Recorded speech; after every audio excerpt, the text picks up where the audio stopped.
vamos a ver el intervalo de confianza, pero ya no para una proporción, sino para la diferencia de dos proporciones, para dos muestras. ¿Ok? Aquí asumimos que esas proporciones son para muestras independientes, no hay relación entre esas muestras. Lo mismo vamos a utilizar un intervalo de confianza asumiendo un comportamiento normal y vamos a asumir más de 30 datos, muestras superiores a 30 datos. El proceso va a ser exactamente igual si tuviéramos menos de 30 datos, con la diferencia que los límites de confianza ya no serían los parámetros z, sino los estadísticos de t-student, pero el proceso es exactamente igual. Cuando tenemos entonces una diferencia de proporciones, es decir, que tenemos dos muestras diferentes, dos muestras independientes, lo que queremos estimar es esta diferencia, la diferencia de la proporción de la población 1 con respecto a la proporción de la población 2. Entonces estas dos de acá representan la diferencia de la proporción de la población. Pero ¿cómo lo hacemos? Lo hacemos a partir de dos muestras, es decir, la muestra de la primera población y la muestra de la segunda población. Entonces de estas dos muestras calculamos las proporciones y calculamos sus errores estándar. Lo que tenemos acá abajo entonces es el error estándar de las proporciones de ambas muestras. Entonces sería probabilidad de éxito por probabilidad de fracaso sobre el tamaño de la muestra 1 más probabilidad de éxito, probabilidad de fracaso sobre el tamaño de la muestra 2. Todo esto sería el error estándar de la diferencia de dos muestras. Pues lo que se hace, lo normal, ya ustedes lo hemos repetido muchas veces porque cada vez sigo el mismo proceso, es reemplazar el teorema del límite central acá. El valor de z, es decir, esta expresión la reemplazamos y nos quedaría el límite de esta forma. Pero como lo que nos interesa es despejar la diferencia de la proporción P1, P2, P1 menos P2, entonces todo lo que está dividiendo debe pasar multiplicando a ambos lados. Les insisto que esto que yo les estoy mostrando tienen que hacerlo ustedes en sus cuadernos. Esto es también, o sea, aprendizaje. Una cosa es que entiendan cómo se hace, pero otra cosa es que lo comprendan. Y lo comprenden en la medida que son capaces de hacerlo ustedes mismos. ¿Ok? Entonces aquí yo les estoy mostrando el proceso, pero ustedes tienen que hacer la tarea de despejarlo paso a paso. Esto que está dividiendo pasa a multiplicar al lado izquierdo y pasa a multiplicar al lado derecho. Como ya lo quitamos, lo único que nos queda es pasar la diferencia de proporciones de la muestra. Pasaría, como es positivo, pasaría negativo al lado izquierdo, pero también pasaría negativo al lado derecho. Y cuando ya quitamos este denominador y quitamos esta diferencia de proporciones, me queda el menos P1 menos P2. Para quitar este menos de acá, tendríamos que multiplicar toda esta expresión por menos 1. Es decir, el lado izquierdo por menos 1, lo que está aquí por menos 1. Al multiplicar por menos 1, esto cambia de signo, ¿cierto? Y multiplicar acá también por menos 1. Cuando ya hacemos eso, lo que nos queda es esto. Entonces, acá en el centro ya queda la diferencia de las proporciones P1 menos P2. Esto que estaba dividiendo pasó y multiplicó con z, pasó a multiplicar a ambos lados. Y este P1 menos P2 pasó negativo a ambos lados. Pero como yo multipliqué todo por menos 1, entonces como al pasar negativo, al multiplicar por menos 1, vuelve a quedar positivo a ambos lados. Entonces aquí queda restando este error y aquí queda sumando este error. Bien, esto sería el intervalo de confianza para dos proporciones. La idea es que no es que se aprendan esto, sino que entiendan cómo se maneja, ¿cierto? Estas fórmulas, ¿quién se va a aprender esto de memoria? Es que son muchas también, ¿verdad? Además hay muchas tablas que tienen un resumen de estas expresiones, de estas fórmulas. Lo importante aquí es que entiendan cómo se maneja, ¿vale? Entonces vamos a hacer un primer ejercicio al respecto de esto. Bueno, entonces tratemos de comprender lo que nos dice. Nos dicen que tenemos dos procesos. Hay un proceso que siempre hemos venido utilizando y ese proceso puede sacar 1500 artículos, ¿cierto? Cada cierto tiempo saca 1500 artículos. Cada tirada de producción se producen 1500 artículos. Pero de esos 1500 artículos que salen, 75 están defectuosos. Ese es el proceso actual. Entonces lo que se hizo fue cambiar a actualizar el proceso. Y ese proceso, al actualizarlo, fueron capaces ya de producir lotes no de 1500, sino un lote de 2000, de 2000 artículos. Pero esos 2000 artículos generaron 80 piezas defectuosas. Aumentó también el número de defectuosas. La pregunta es, ¿hubo mejoría en el proceso productivo o no hubo mejoría? Bien, entonces aquí ¿qué tenemos? Que esto solamente es un lote de producción, pero resulta que la empresa no saca un solo lote de producción, saca muchos lotes de producción. Entonces, de este lote de producción tenemos una muestra, llamemos este 1500, la muestra pequeña, ¿cierto? El N1. Y la cantidad de datos favorables, en este caso los datos favorables, serían las piezas defectuosas, porque eso es lo que estoy evaluando. Hay 75 piezas defectuosas en la muestra 1. Y el N2 sería el 2000. Y los datos favorables, o sea, las piezas defectuosas del segundo proceso, del proceso actualizado, es de 80.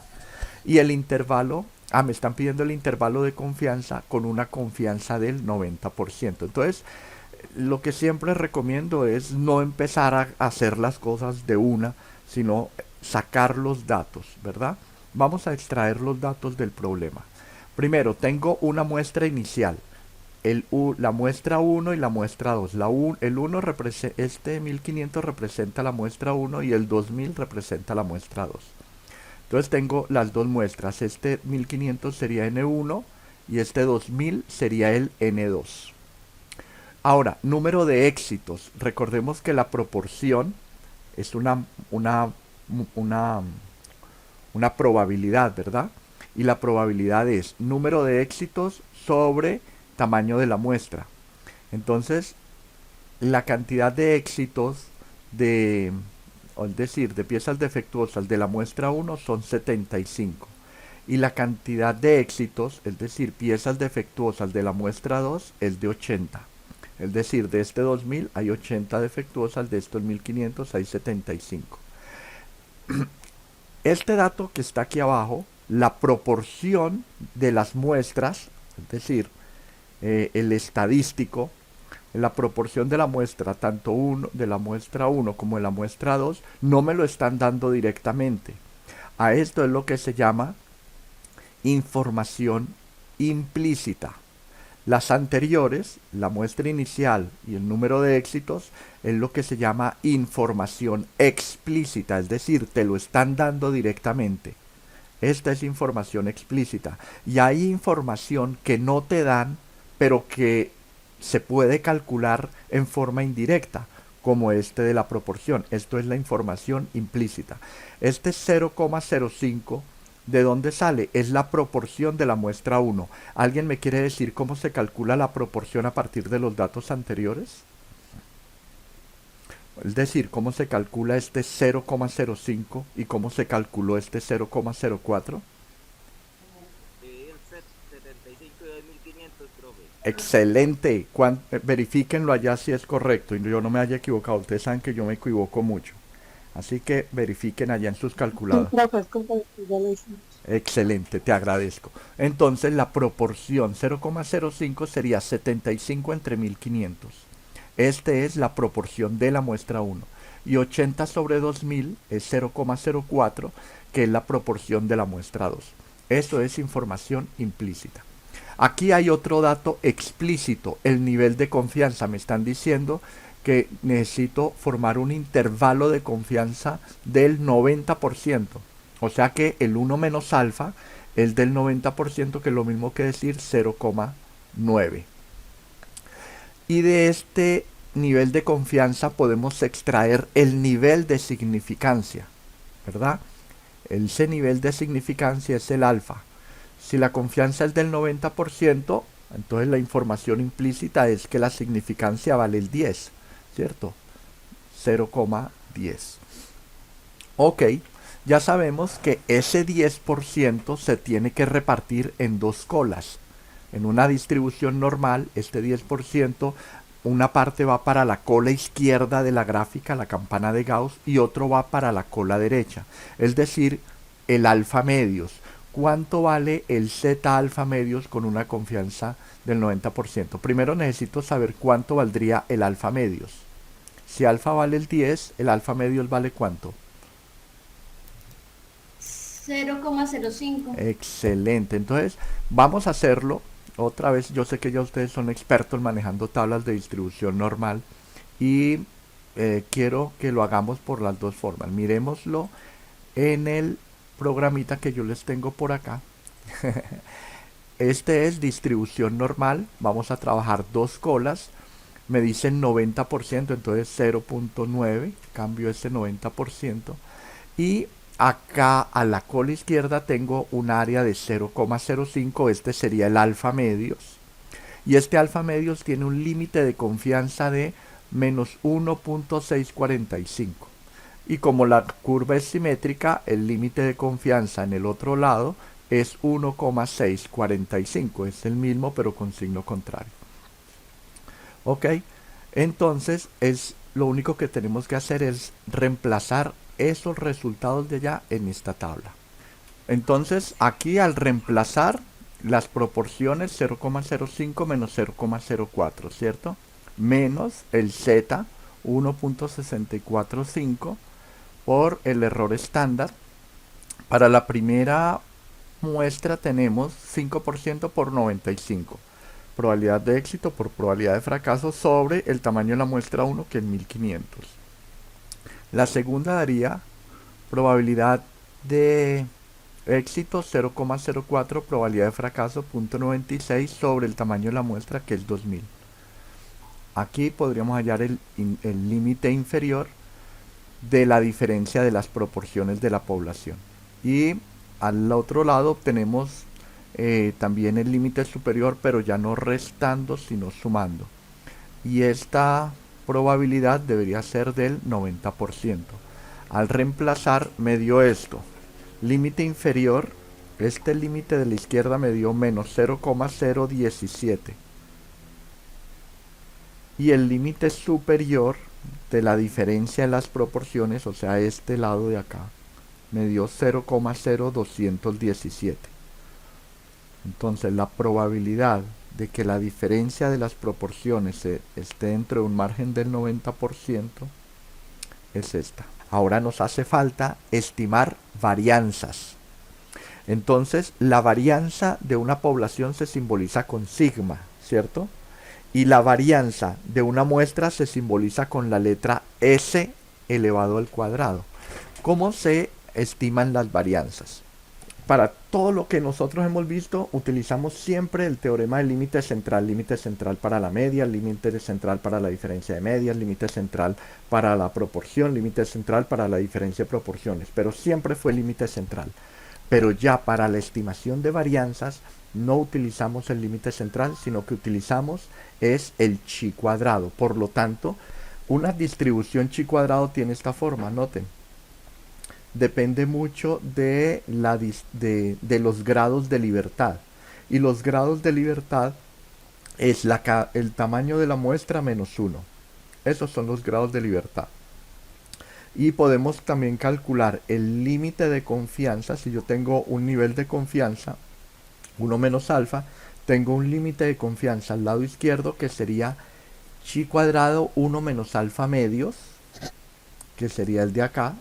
Tengan muy en cuenta esto, que chi cuadrado 1 menos alfa medios se encuentra en el límite inferior y chi cuadrado alfa medios sería el límite superior. Esta es la gráfica de chi cuadrado. Y aquí tengo unos grados de libertad. Noten lo que pasa. Voy a trabajar un nivel de confianza. Aquí me está mostrando la P. Muestra el intervalo de confianza. Aquí lo voy a colocar al 90%. 90%. Listo. Y este es el límite de confianza. El chi cuadrado, el XP. ¿Listo? El XP alfa medios. Como P es del 90%, o sea, hay 90% a la izquierda, o sea que en esta cola derecha, ¿cuánto habría? 10%, ¿sí? Ok, noten entonces, ¿qué pasa con la gráfica dependiendo del grado de libertad? Habíamos dicho que los grados de libertad están representados por la cantidad de la muestra del tamaño de la muestra menos 1. Esos grados de libertad se simbolizan con la letra V. Grados de libertad n-1. Entonces miren, ¿qué pasa si yo tengo un grado de libertad? Si tengo un grado de libertad, quiere decir que el tamaño de la muestra es de ¿cuánto? Profe, si le quedó en 1 es porque era 2. Claro, el tamaño de la muestra era 2. Ahora mire cómo quedó la curva de chi cuadrado. Prácticamente quedó como una curva exponencial. Ahora, ¿qué pasa cuando el grado de libertad es 2? Quiere decir que el tamaño de la muestra es 3. Sigue siendo como exponencial. Pero ya cuando los grados de libertad son 3, es decir, tenemos un tamaño de muestra con n igual a 4, la curva queda como muy cargada hacia el lado izquierdo, ¿cierto? Y tiene un sesgo positivo muy grande, ¿ok? Y miren, así va cambiando a medida que yo voy aumentando la cantidad de grados de libertad. La curva va teniendo como una forma muy platicúrtica y va tomando también como características de simetría, ¿cierto? Digamos que ahí en este momento con 15 grados de libertad, es decir, para una muestra de 16, tiene un comportamiento aproximadamente normal, pero muy platicúrtica, ¿cierto? Hay simetría, pero la curtosis, es decir, el grado de apuntamiento es muy bajo, está muy aplastada. Y así sucesivamente. Entonces noten que para cada grado de libertad, aunque la probabilidad de éxito, el límite de probabilidad del 90%, sigue siendo el mismo, noten lo que pasa con el valor de chi cuadrado, con el límite. Este límite XP va a cambiar a medida que cambia los grados de libertad. Cambia cada rato, constantemente. Ahora, ¿cuál es el estadístico de chi cuadrado? El estadístico de chi cuadrado sería n-1, esto que está acá, el n-1 es el v, noten, son los grados de libertad, por la varianza de la muestra. Esta sería la varianza de la muestra, dividido la varianza de la población. Entonces, noten que aquí lo que me interesa conocer es el estadístico de la población, es decir, la varianza esta, sigma al cuadrado. Lo que hacemos es reemplazar este chi cuadrado, lo reemplazamos por el estadístico y tendríamos esto. Como tengo que calcular el sigma al cuadrado está en el denominador. Para que quede en el numerador, ¿qué hago? Yo puedo invertir este fraccionario. Lo que está abajo lo pongo arriba y lo que está arriba lo pongo abajo. Entonces arriba, ¿qué quedaría? Sigma al cuadrado y abajo quedaría n-1 s al cuadrado. ¿De acuerdo? Pero si yo invierto este fraccionario, esto que está acá también se invierte. O sea que esto quedaría en el denominador y arriba quedaría un 1. 1 sobre chi cuadrado 1 menos alfa medios. Y aquí quedaría 1 sobre alfa medios. Pero al invertir todo, estos signos se invierten también. O sea que esto sería mayor que y mayor que. Por lo tanto, esto va a quedar al inicio. Esto queda del inicio, quedaría así. Y el ns, este dato, recuerda, en n-1 s al cuadrado estaba aquí abajo. Como estaba dividiendo, pasa a multiplicar a ambos lados. Y esta sería la expresión del límite de confianza cuando queremos estimar la varianza de una población. ¿Qué necesitamos entonces para estimar la varianza de una población? Necesitamos la varianza de la muestra, necesitamos los grados de libertad, es decir, la muestra menos 1, y necesitamos calcular los límites de confianza para una distribución chi cuadrado. Entonces noten que x alfa medios, muy importante esto, por favor, fíjense en estas fórmulas, estos detalles. El límite de confianza chi cuadrado alfa medio está aquí en el denominador del límite inferior, ¿sí lo notan? Pero este límite de confianza, según la gráfica, ¿dónde está? Es el límite superior. Ok, entonces el límite superior es el denominador del límite inferior, el límite de confianza inferior. Y lo contrario, el límite superior, el límite de confianza superior está dividido por chi cuadrado 1 menos alfa medios. Pero este chi cuadrado 1 menos alfa medios es el límite de confianza inferior en la distribución chi cuadrado. Bueno, entonces los datos que tiene este problema serían los siguientes. Muestra inicial. N es 10. Hay 1, 2, 3, 4, 5, 6, 7, 8, 9, 10 datos. N vale 10. Grados de libertad. V. N-1. Grados de libertad sería 10 menos 1 da 9. La varianza, ojo, esta S al cuadrado no me la están dando directamente. Por lo tanto es información implícita. Tengo que calcular esa varianza, la S al cuadrado. A mí me dio esto. Y acá yo ya tengo los datos de donde calculé esa varianza.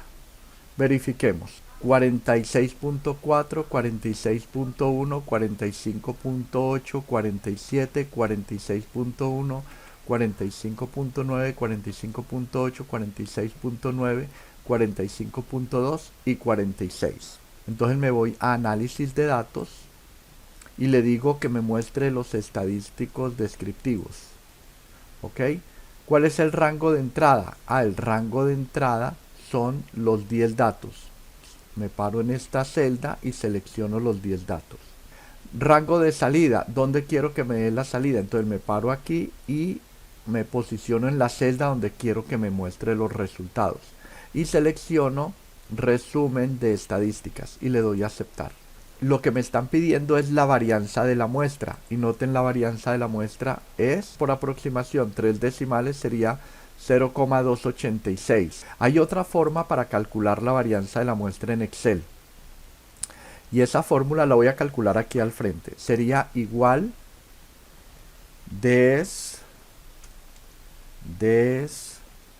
míralo aquí, desbest.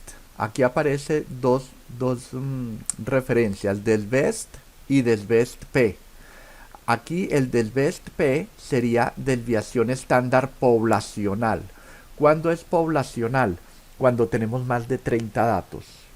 Como no tenemos 30 datos, sino que tenemos menos de 30 datos, entonces tenemos que utilizar es desbest, desviación estándar. Hago doble clic ahí, en el desbest, y me dice que introduzca los números. Entonces selecciono todo el rango de números, pero yo necesito es la varianza. La varianza entonces va a ser la desviación estándar pero elevado al cuadrado. Este dato que obtuvimos aquí es el mismo dato que nos arrojó el sistema. Esto es información implícita, no me lo están dando, pero tengo que calcularlo. Me están diciendo que necesito crear un intervalo de confianza del 95%, o sea que 1 menos alfa es 95%. Si la confianza es del 95, la significancia sería el 5%, ¿verdad? Vamos a calcular este límite inferior y este límite superior. Recuerden, el límite inferior es 1 menos alfa medios. Vamos a identificar cuánto vale alfa medios. Si alfa es el 5%, ¿cuánto vale alfa medios? Esto es 0,05. Entonces al dividir entre 2 daría 0,025. El alfa medio sería este. Voy a buscar la distribución chi cuadrado en este enlace y lo primero que me pregunta son los grados de libertad. ¿Cuántos grados de libertad tengo? 9, ¿verdad? Coloco los 9. Esta sería la curva de la distribución normal de la distribución chi cuadrado con 9 grados de libertad. Voy a decirle que me trabaje dos colas. Alfa medio 0,025 y el límite es 19.024, el límite superior, y el límite inferior me dio 2.70.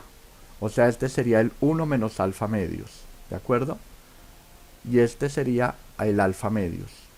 Con la tabla, primero quiero hallar el límite de alfa medios. El alfa medio es 0,025. Entonces los valores de alfa son esta primera fila. Entonces aquí no está. Aquí en la continuación sí debe aparecer, véalo. Aquí tengo el alfa de 0,025. Ese es mi alfa medios.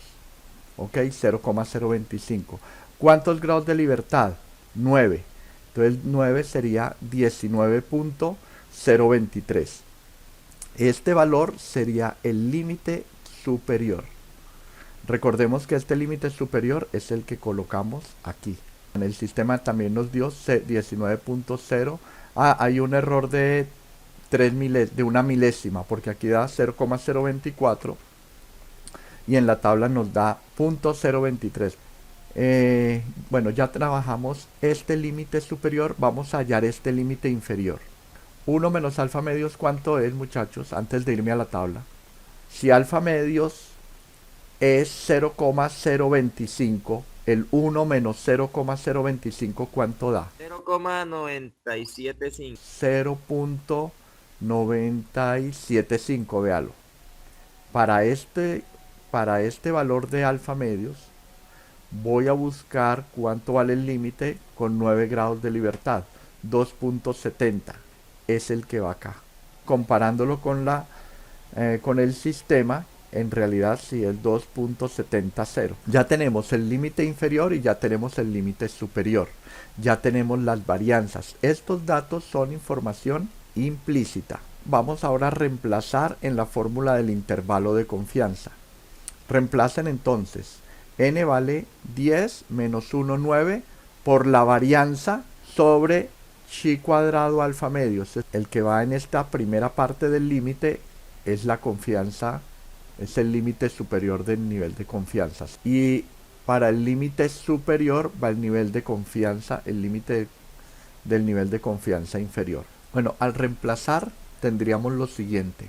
n-1 vale 9 por la varianza, que sería 0,286 sobre chi cuadrado alfa medios, que me dio 19,023, menor que la varianza poblacional, menor que 9 por la varianza de la muestra sobre el chi cuadrado 1 menos alfa medios, que me dio 2,700.